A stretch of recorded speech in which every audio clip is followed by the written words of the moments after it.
Hi this is Shalini. ఈరోజు review వచ్చేసి bats of Bollywood. ఇది ఒక బాలీవుడ్ సర్కస్ అని చెప్పేస్తాను. అంటే చాలా ఇయర్స్‌గా మనం బాలీవుడ్ పార్టీస్ గురించి, ఈవెంట్స్ గురించి అండ్ వాళ్ళ బ్యాక్ స్టోరీస్ గురించి వింటూనే ఉన్నాం గదా! అండ్ ఈ సీరీస్‌లో అయితే బాగా క్లియర్‌గా చూడొచ్చండి మనము. ఒక ఔట్‌సైడర్ ఇండస్ట్రీలోకి హీరోగా రావటము, ఇండస్ట్రీ వాళ్ళని ఎలా రిసీవ్ చేసుకుంది, అంటే in front of public and back అనేది బాగా చూపిచ్చారు. ఆల్మోస్ట్ 20+ క్యామియోస్ అయితే ఉన్నారండి బాలీవుడ్ నుంచి. అంటే 'షారుఖ్ ఖాన్' ప్రొడక్షన్ అని అందరైతే వచ్చేసారు. అండ్ సెల్ఫ్ ట్రోల్ కూడా బాగా చేసుకున్నారండి. డ్రగ్స్ కేస్ నుంచి బయటికి వచ్చి సే నో టు డ్రగ్స్ అని చెప్పటం, అది ఫస్ట్ ఎపిసోడ్‌లో ఆర్యన్ ఖాన్ చెప్పడం అనేది చాలా హైలైట్ అనిపించిందండి ఈ ఎపిసోడ్స్‌లో అయితే.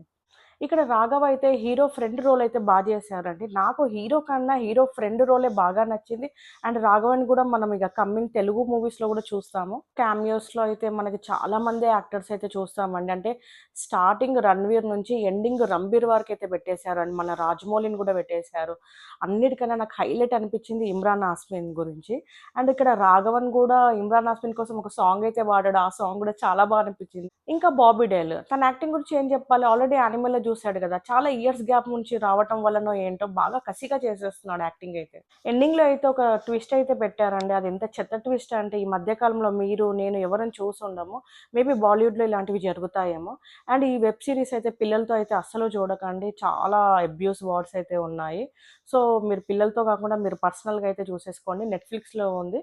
Thank you so much.